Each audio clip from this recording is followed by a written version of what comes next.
Bismillahirrahmanirrahim. Ala man wa Syekhuna Abu Bakar bin Abdullah ala tasil Fatihah. Bismillahirrahmanirrahim. Alhamdulillah rabbil alamin. Iyyaka na'budu wa iyyaka nasta'in. Assalamualaikum warahmatullahi taala wabarakatuh. Bismillahirrahmanirrahim. Alhamdulillah نحمده ونستعينه ونستغفره ونستهديه نعوذ بالله من شرور أنفسنا ومن سيئات أعمالنا من يهده الله فهو المهتد ومن يضلل فلن تجد له وليا مرشدا أشهد أن لا إله إلا الله وحده لا شريك له شهادة تعرب بها اللسان لإقرار ربوبية الله ولإرغام من جهد به وكفر وأشهد أن سيدنا محمدا عبده ورسوله سيد الأنبياء والبشر اللهم فصل وسلم وبارك وكرم ومجد وعظم على سيدنا ونبينا وقدوتنا ومولانا محمد مفتاح باب رحمة الله عدد ما في علم الله صلاة وسلاما دائمين بدوام ملك الله وعلى آله الأظهار وأصحابه الأخيار ومن تبعهم إلى يوم المعاد اللهم أكرمنا بنور الفهم وافتح علينا بمعرفة العلم وأخرجنا من ظلمات الوهم اللهم أغننا بالعلم وزينا بالحلم وأكرمنا بالتقوى وجملنا بالعافية والسلامة أما بعد. Alhamdulillah, yang sama-sama kami muliakan, yang sama-sama kami ta'zimi zurriyah baginda Muhammad sallallahu alaihi wasallam, yaitu para habaib, para syaraif yang telah hadir bersama kami, yang dimana dengan kehadiran beliau semuanya kami harapkan mereka membawakan sebuah barakah dari baginda Muhammad sallallahu alaihi wasallam, sehingga syafaat baginda Muhammad adalah sebuah pemberian yang menjadi hak kita untuk diberikan, yaitu syafaatnya Nabi Muhammad. Amin amin ya rabbal alamin. Khususnya kepada Habib Syarif, Habib Mundir, Habib Haikal, Habib Safi, Habib Nagib, Habib Naufal, dan para habaib yang tidak bisa saya sebutkan satu persatu namanya, yang sama-sama kami muliakan,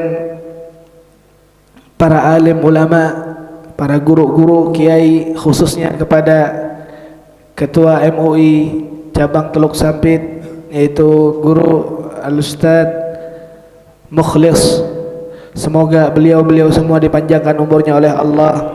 Amin amin ya rabbal alamin. Yang sama-sama kami muliakan tamu kita, dan alhamdulillah beliau telah banyak bercerita sebagai motivasi bagaimana jalannya dakwah yang dijalani oleh baginda Muhammad sallallahu alaihi wasallam, dan perjuangan beliau merupakan sebuah hal yang diharapkan oleh Rasulullah, sebuah hal yang membuat baginda Muhammad sangat senang karenanya, yaitu Bapak Dewan kita Haji Rahman Ebol.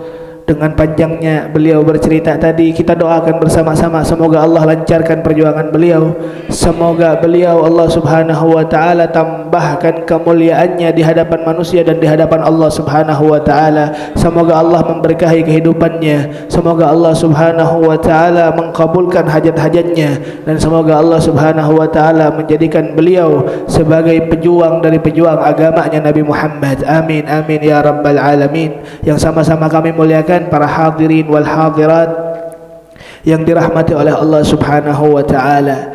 Alhamdulillah, kita panjatkan rasa puja dan puji syukur kehadirat Allah subhanahu wa ta'ala dengan mendengarkan sebuah cerita yang tadi diceritakan oleh beliau, yang menjadi sebuah landasan.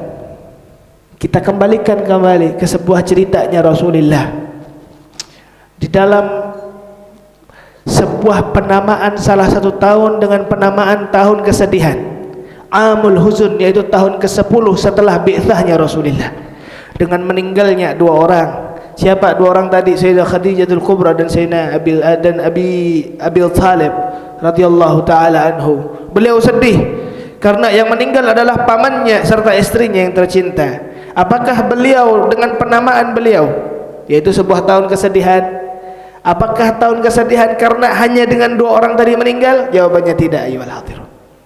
Karena sedihnya beliau peran, yaitu sebuah pegangan dari baginda Muhammad.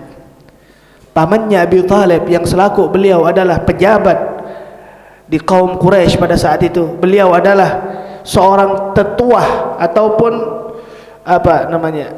tokoh kaum Quraisy itu meninggal, yang dimana meninggalnya beliau itu menghambat jalan dakwahnya baginda Muhammad.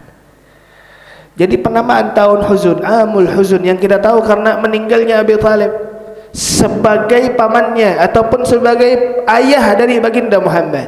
Karena Fatimah binti Asad, yaitu istrinya Abi Thalib, diceritakan oleh Rasulullah ummun ba'da ummin, yaitu ibu setelah ibunya Rasulullah. Fa kaifa bi Abi Thalib?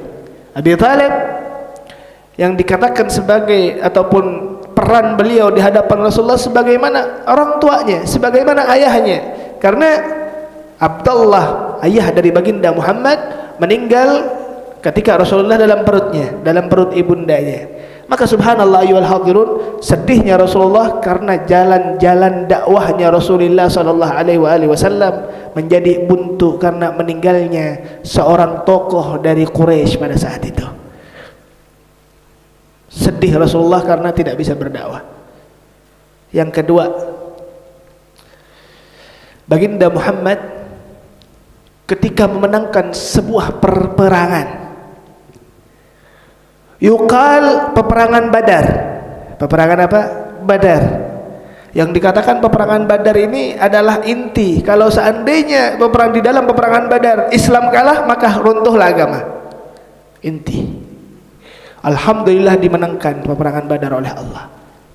Ketika perang Badar tersebut selesai, maka subhanallah Rasulullah sangat senang pada saat itu, ayyuhal hadirun. Tapi ketika itu juga, di hari kesenangan Rasulullah di dalam memenangkan peperangan Badar, datanglah seseorang yang dikatakan Sayyidina Ja'far at-Tayyar. Sayyidina Ja'far adalah orang yang diutus oleh Allah Subhanahu, oleh Nabi Muhammad sallallahu alaihi wasallam untuk hijrah ke Habasyah. Hijrah ke Habasyah untuk apa? Untuk berdakwah di jalannya Allah Subhanahu wa taala. Sehingga subhanallah, bukan hanya masyarakatnya yang ikut Islam, rajanya yang dikatakan Raja Najasyi masuk Islam di tangannya Ja'far at-Tayyar. Ja'far bin Abi Thalib saudaranya Imam Ali. Ayyuhal hadirun, ketika datangnya siapa? Ja'far, Sayyidina Ja'far at-Tayyar radhiyallahu taala anhu, Rasulullah terlihat senang sampai dikatakan Rasulullah berzafin, menari dari saking hirangnya, dari saking apa? Himungnya, senangnya, sampai beliau mengatakan, ya Allah, aku tidak tahu ya Allah apa yang lebih menyenangkan bagiku, dengan peperangan Badar yang telah dimenangkan oleh aku ataupun kedatangan Sayyidina Ja'far at-Tayyar. Maksudnya Pak Yul Hadirun, kedatangan Ja'far at-Tayyar karena beliau pulang dari dakwah. Maka ketahuilah, yang membuat sedih Rasulullah dengan dihalangi jalan dakwahnya, yang membuat senang Rasulullah dengan jalan dakwah dibukakan secara lebar dan berhasil dalam dakwah tersebut. Maka alhamdulillah, semoga dengan cerita ini kita semua termotivasi. Ayo kita semua umatnya Rasulullah, kalau menginginkan kecintaan Rasulullah terhadap kita, kita gunakan apapun yang kita bisa untuk memperjuangkan dakwahnya Rasulullah. Subhanallah, yang memiliki ilmu dengan ilmunya, yang memiliki tenaga dengan tenaganya, yang memiliki kekuasaan dengan kekuasaannya. Dan alhamdulillah, ini sebagai bisyarah kepada saudara kita Haji Rahman, bahwa apapun yang beliau perjuangkan tidak salah dan akan menjadikan Rasulullah dambah kepada beliau dan kepada kaum muslimin semuanya. Kita doakan semoga perjalanan beliau selalu dilancarkan oleh Allah. Amin amin ya rabbal alamin. Ibadallah yang dirahmati oleh Allah, alhamdulillah mungkin jamaah kita, alhamdulillah teman-teman kita yang baru, ada jamaah FAPE di sini, ada subhanallah yang tobat-tobat juga banyak dari Jinet ataupun apa, masya Allah. Tambah lagi. Kami kumpulkan memang al-faqir Haji Rahman mencari sebuah metode baru, bahwa dakwah ini bukan hanya di mimbar, dakwahnya Rasulullah bisa dengan cara apapun, dengan medsosnya, yang lebih utama dengan apa halnya, dengan kepribadian kita, bagaimana kita ini baik terhadap orang, sehingga subhanallah ini menjadikan sebuah apa landasan dari apa yang diucapkan oleh gurunda saya Al-Habib Segaf bin Hasan bin Ahmad Baharun, semoga Allah panjangkan umur beliau. Habib Segaf beliau mengatakan, karena beliau seorang akademik, beliau doktor, beliau rektor, dan beliau ini mencari, mensurvei kita umat muslimin di Indonesia 8 sekian persen ataupun di atas dari 80%, mayoritas. Cuman subhanallah kata Al-Habib Segaf, ketika beliau mencari, mensurvei umat muslim yang ada di Indonesia ini yang mengenal tentang majelis taklim, yang mengenal tentang dakwahnya Rasulullah, yang tahu ke hall, yang hadir ke maulid, yang hadir ke tempat-tempat yang didirikan syiarnya agama, itu tidak lebih banyak daripada 15%. Hanya 15%. 85% tersebut masih belum tersentuh dari dakwahnya Rasulullah. Mungkin benar itu. Dan yang menjadi PR bagi kita memang 15%, alhamdulillah kita nikmati, kita syukuri, kita didik dengan didikan ulama-ulama kita. Yang 85%-nya itu bagaimana caranya kita sampai kepada mereka, kecuali dengan menjemput bola. Kita datang kepada mereka, kita kenalkan agama, sebagaimana cara pengenalan Rasulullah terhadap umatnya. Dan semoga apa yang kita juangkan dari perjuangan ulama-ulama kita dengan perjuangan khususnya perjuangan Haji Rahman, Allah bukakan pintunya, pintu-pintu surga, pintu-pintu kebaikan. Amin amin ya rabbal alamin. Kalau kita bahas ini panjang nanti, lupa kitabnya dibuka. Kita lanjutkan ke pembacaan kitab aja insyaallah. Syama'il Muhammadiyah wal Khasa'il Mustafawiyah, karangannya Imam Abu Isa Muhammad bin Isa bin Sawra At-Tirmidzi radhiyallahu taala anhu. Ulun sudah ngomong sama anak-anak yang tadi hadir lebih dulu, bahwa kami insyaallah pada malam hari ini akan menghatamkan 4 bab. Tapi wallahu alam kita jalani aja karena memang panjang hadis-hadis tadi. Nah, yang pertama, bahwa hadis yang bersangkut pautan dengan apa? Mishyati Rasulullah sallallahu alaihi wasallam. Apa misyah? Bagaimana cara Rasulullah berjalan. Misyah. Hay'ah, caranya ataupun apa? Ketika Rasulullah berjalan, gayanya Rasulullah berjalan bagaimana? Rasulullah sallallahu alaihi wasallam apakah berjalan dengan jalan yang lambat? Apakah Rasulullah jalannya terlalu cepat? Apakah jalan Rasulullah seperti ini? Dijelaskan oleh Al-Imam At-Tirmidzi dalam kitabnya. Beliau menyebutkan satu bab khusus, babu ma jaa fi misyati Rasulillah sallallahu alaihi wasallam. Dan ini merupakan perannya ulama di atas perhatiannya mereka semua kepada baginda Muhammad sallallahu alaihi wasallam. Hadis yang pertama, haddatsana Qutaibah bin Sa'id qala haddatsana Ibnu Lahiyah an Abi Yunus an Abi Hurairah radhiyallahu taala anhu. Hadis yang pertama adalah hadis yang diriwayatkan oleh Abi Hurairah. Abi Hurairah. Abi Hurairah adalah namanya Abdurrahman bin Sakhar. Abdurrahman bin Sakhar. Beliau merupakan salah satu orang yang periwayatannya lebih dari 1000 hadis. Dikatakan oleh seorang ulama kita, sab'un minas sahbi fawqal alfi qad naqhalu minal hadithi 'anil mukhtari khairi mudar. Abu Hurairah.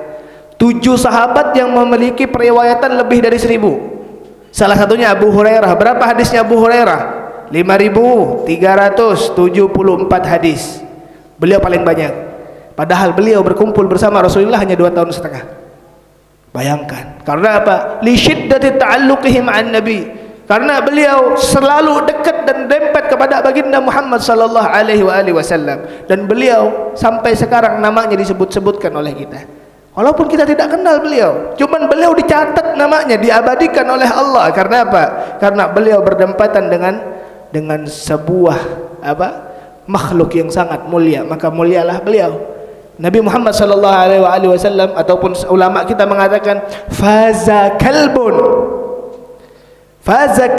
bi hubbi ashabi kahfin fa kaifa ashqa bi hubbi ali Muhammad sallallahu alaihi wasallam. Kalau seandainya diceritakan bahwa anjingnya ashabul kahfi diabadikan oleh Allah dengan dicatat dalam Al-Quranul Karim di surat Al-Kahfi, bahkan diceritakan itu satu-satunya anjing yang masuk surga. Karena apa?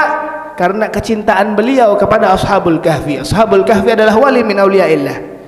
Bagaimana fakaifa ashqa, bagaimana aku menjadi orang yang buruk ataupun menjadi orang yang dilaknat oleh Allah, sedangkan dalam hatiku memiliki sebuah kecintaan kepada keluarga Rasul dan baginda Muhammad sallallahu alaihi wasallam. Semoga kita ditanamkan sebuah kecintaan untuk Rasulullah, untuk keluarganya. Amin amin ya rabbal alamin. Abu Hurairah beliau mengatakan hadis awal, beliau mengatakan apa? Ma ra'aitu syai'an ahsana min Rasulillah. Beliau mensifati Rasulullah, aku tidak pernah melihat syai'an, sesuatu. Apa syai'an ini? Ma ra'aitu mawjudan.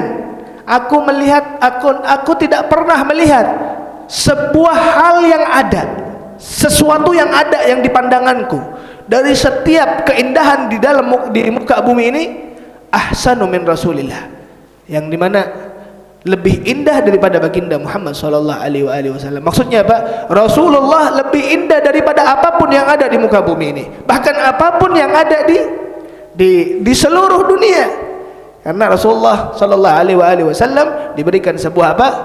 Sebuah pemberian dari Allah, yaitu fi qimmatil jamal, dengan keindahan yang mutlak. Apapun yang bersangkut pautan dengan Rasulullah indah, dari parasnya, dari wajahnya, dari akhlaknya, dan itu semuanya merupakan keindahan, sebagaimana kita sebutkan ataupun kita sampaikan di majelisnya Habib Ja'far pada hari kemarin.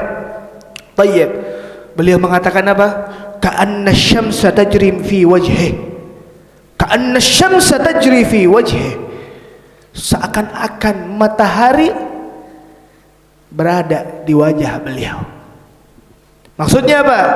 Ya tala'la'a nuran.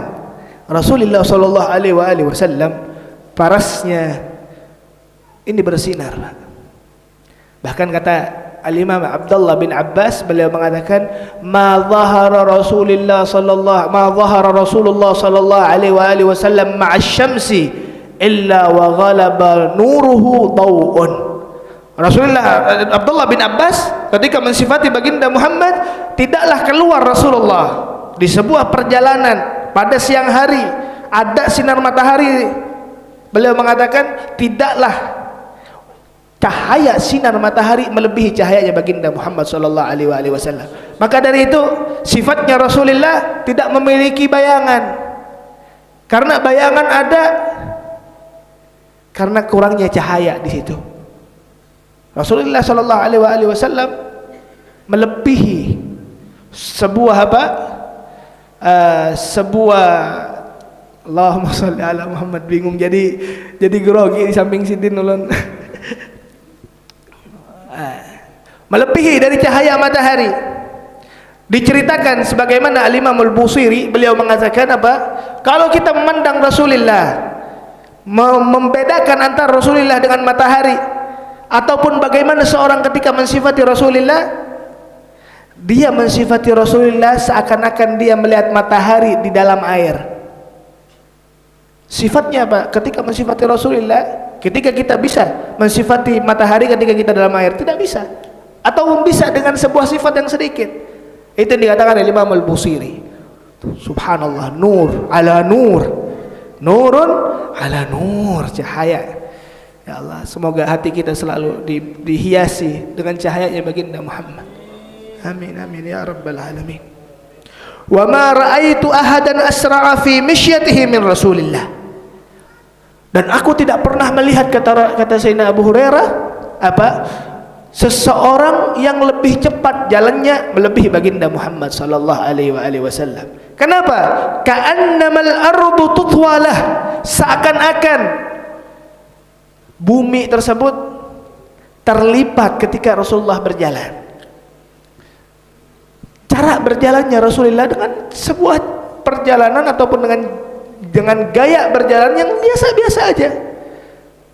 Kalau kita seandainya kita melihat orang yang mungkin jalannya agak cepat, terlihat tergesa-gesa orang tadi. Kalau Rasulullah tidak, jalannya biasa, cuman seakan-akan bumi tersebut terlipat karena dengan sebuah perjalanan baginda Muhammad sallallahu alaihi wasallam. Karena sahabat ketika berjalan bersama Rasulullah tidak akan ada yang bisa menyalip Rasulullah. Itulah baginda Muhammad. Dan itu terjadi kepada aulianya, auliaun salihun, sebagaimana habaib kita yaitu Syekh Abi Bakar bin Salim Fakhrul Wujud. Beliau di Hadramut sana, di Tarim. Beliau ini tinggalnya di kota Inat. Inat dengan Tarim itu sekitar 40 menit kalau pakai mobil. Dan perjalanan di Arab sana enggak seperti di sini. Maksudnya apa? Jalannya sepi. Alatul. 40 menit kira-kira kisaran kalau seandainya perjalanan 90 kilo berapa menit? Jauh, intinya jauh. Al-Imam Abi Bakar bin Salim radhiyallahu taala anhu, beliau ini setiap paginya, subhanallah, coba lihat, saya berkali-kali bilang kepada Buhan Pian Berataan ketika melihat tuh tingginya magamnya Habib Umar bin Hafidh, tingginya magamnya guru sekumpul, jangan lihat kalau sudah jadi, lihat bagaimana perjuangannya. Al-Imam Abu Bakar bin Salim, beliau subhanallah ulama yang sangat wali min auliyaillah, sampai dikatakan Fakhrul Wujud, sebuah kebanggaan yang benar-benar ada itu Sayyidina Abi Bakar bin Salim. Beliau ini ketika berjalan dari kota Tarim, dari kota Inat ke kota Tarim 40 menit kalau pakai apa? Pakai mobil. Di zaman bahari tidak mobil. Jadi berjalan beliau, berjalan kaki yang subhanallah kalau di Arab sana kami sering melihat perjalanan tersebut, kadang mikir, ya Allah, kalau dengar ceritanya Syekh Abu Bakar bin Salim, dulu gak ada aspal.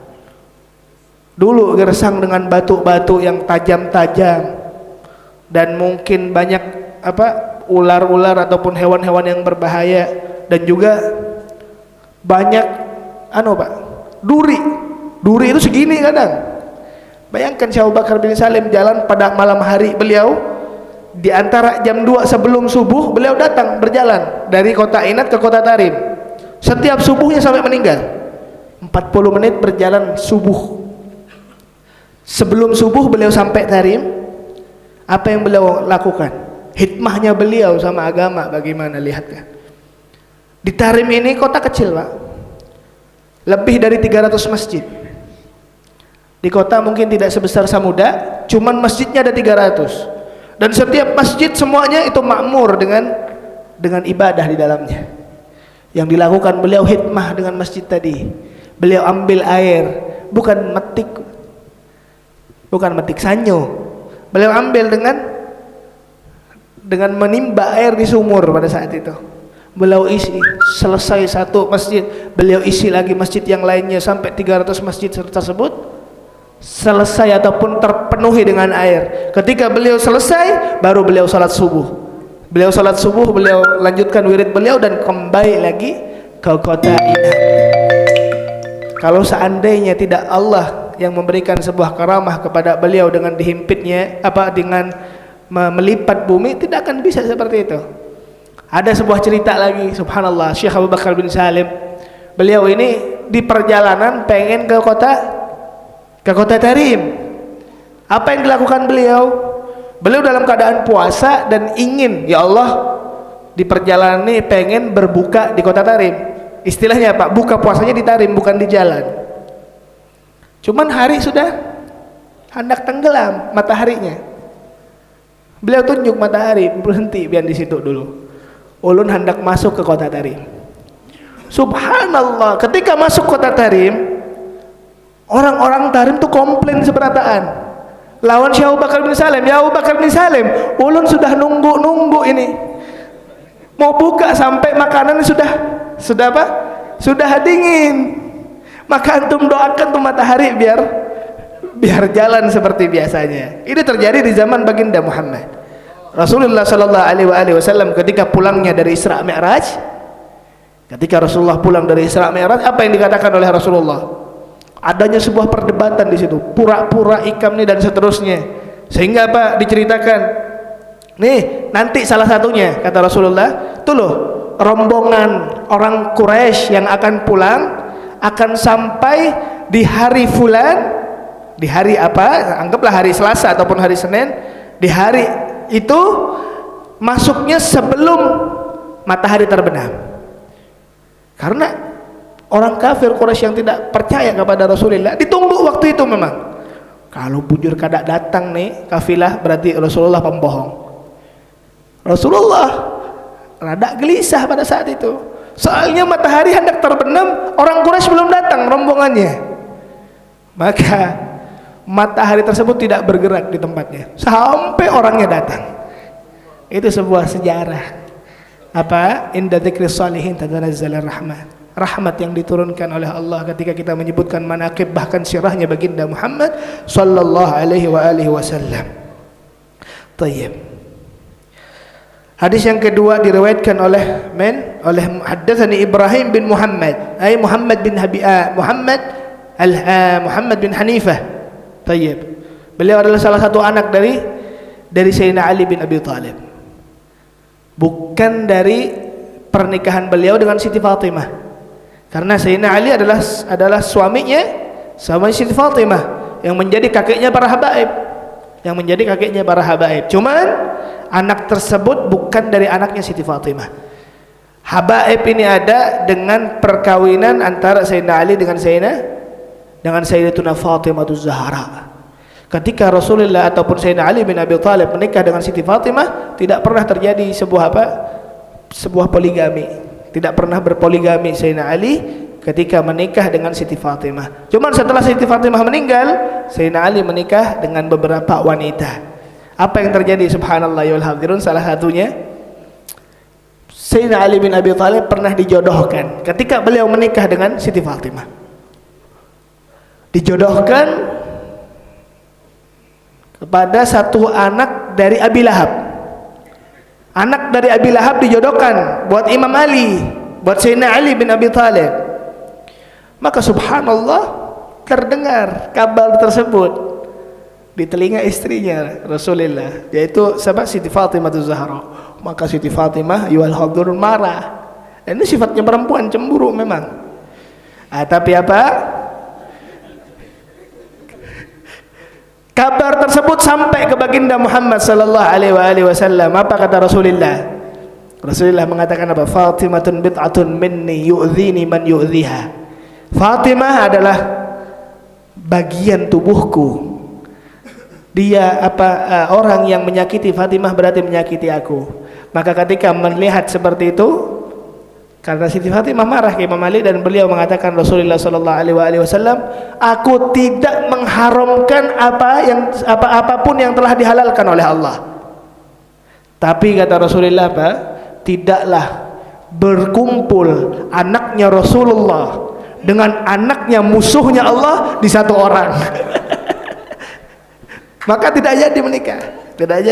Sayyidina Ali bin Abi Thalib bersama Siti Fatimah memiliki dua anak, Sayyidina Hasan dengan Sayyidina Husain. Fatimah Zahra adalah seseorang yang paling mirip dengan Rasulullah, dengan gaya berjalannya, gaya berpandernya. Itu adalah seorang yang paling mirip dengan Rasulullah. Bahkan dikatakan Ummu Abiha. Memiliki dua anak, namanya Sayyidina Hasan dengan Sayyidina Husain, dan ini adalah usul pokok dari seluruh habaib. Habaib kalau tidak dari Sayyidina Hasan, dari Sayyidina Husain. Sayyidina Hasan bin Abi Thalib, Sayyidina Hasan radhiyallahu taala anhu, Sayyidina Syabab Ahl Jannah fil Jannah, beliau pernah didatangi oleh Sayyidina Abu Bakar. Apa kata Sayyidina Abu Bakar? Fidaan laka bi abi wa ummi syabahan bi Rasulillah wa laysa bi Ali bin Abi Thalib. Katanya Sayyidina Abu Bakar ketika datang melihat Sayyidina Hasan, demi Allah Sayyidina Hasan ini lebih mirip kepada datuknya yaitu Rasulullah, bukan mirip kepada bapaknya yaitu Sayyidina Ali. Karena Sayyidina Ali tidak putih. Sayyidina Ali riwayatnya tidak putih, asmarul laun, yaitu coklat. Aqallun minal marbu'. Tingginya Sayyidina Ali tidak tinggi, tidak terlalu tinggi, hampir kependek. Cuman tidak cebol ataupun tidak kecil.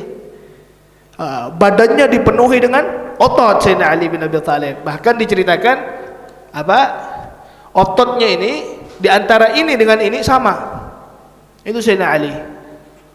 Bayangkan kalau seandainya bertemu musuhnya, yuharwil ini apa? Mengejar musuhnya.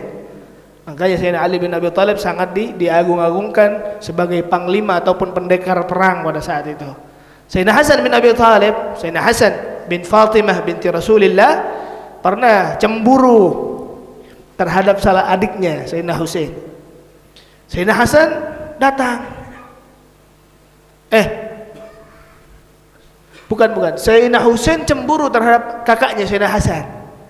Kenapa? Setiap datang Rasulullah ke rumahnya ibundanya Siti Fatimah, dicium pasti. Bibirnya Sayyidina Hasan dicium dan lehernya Sayyidina Husain dicium. Maka melihat Sayyidina Husain kepada umminya, "Wahai ummiku, aku ini cemburu. Kenapa? Kakekku ini Rasulullah berarti lebih sayang kepada Sayyidina Hasan. Kenapa? Kalau aku sering dicium lehernya, kalau Sayyidina Husain dicium bibirnya, Sayyidina Hasan dicium bibirnya." Maka karena keluh kesah, subhanallah, anak kecil lihat bagaimana perannya ataupun kasih sayangnya kepada Rasulullah. Bahkan ketika adanya sebuah tafdil, mungkin perbedaan perlakuan, mereka cemburu. Datang ke Siti Fatimah dan Siti Fatimah mengkabarkan kepada Rasulullah, "Ya Rasulullah, apa yang kau lakukan?" Apa kata siapa? Kata Rasulullah, "Ketahuilah wahai anakku, aku mencium bibirnya Sayyidina Hasan karena apa? Itu yang menjadi sebab kematiannya." Kenapa? Sayyidina Hasan meninggal dalam keadaan diracun. Sayyidina Husain dicium lehernya karena beliau dipenggal meninggalnya. Sayyidah syabab ahli jannah fil jannah. Semoga kita mendapatkan syafaat dari para habaib, syafaat dari ahli bait Nabi Muhammad sallallahu alaihi wasallam. Amin amin ya rabbal alamin. Tayyib. Apa kata beliau? Kana idza masya taqalla'a ka'annama yanhattu fi sababin. Sayyidina Ali bin Abi Thalib mensifatkan Rasulullah ketika beliau berjalan ka'annama yanhattu min sabab. Seakan-akan jalannya Rasulullah yaitu sebuah perjalanan dari atas ke bawah. Coba perjalanan dari atas ke bawah berarti apa? Wasi'ul khutwah. Laju ataupun panjang pengambilan ataupun langkahnya. Karena coba berjalan dari atas ke bawah rata-rata laju dan rada cepat ataupun rada luas langkahnya. Itu ketika Rasulullah berjalan seperti itu. Apa artinya? Ya dullu ala nasyat. Giatnya Rasulullah. Bukan lembek. Tayyib. Terus yang terakhir, hadis yang ke mana? Yang ketiga, kana Rasulullah idza masya takaffa'a takaffuan ka'annama yanhattu min sabab. Takaffa'a bermakna apa? Diangkat kakinya. Diangkat. Tidak malas berarti, tidak malas. Nah, itu hadis yang terakhir terhadap bab misyati baginda Muhammad sallallahu alaihi wasallam, dan insyaallah lanjutan dari pembahasan ini kita bahas di minggu depan, dan mungkin minggu depan ada acara yang spesial yaitu peringatan Isra Mi'rajnya baginda Muhammad sallallahu alaihi wasallam. Pada akhirnya kita berdoa bersama-sama kepada Allah Subhanahu wa taala, semoga apa yang kita ajarkan dari sebuah sejarah baginda Muhammad menambahkan kecintaan kita kepada beliau. Semoga kita mendapatkan syafaat baginda Muhammad sallallahu alaihi wasallam, dan semoga Allah memberkahkan kita di dalam bulan ini, bulan Rajab dan Sya'ban, dan Allah Subhanahu wa taala menyampaikan kita untuk beribadah di dalam bulan Ramadan. Amin amin ya rabbal alamin. Ala hadhihi niyyah wa kullu niyatin salihah wa ila hadrin nabil Mustafa sallallahu alaihi wasallam. Al-Fatihah.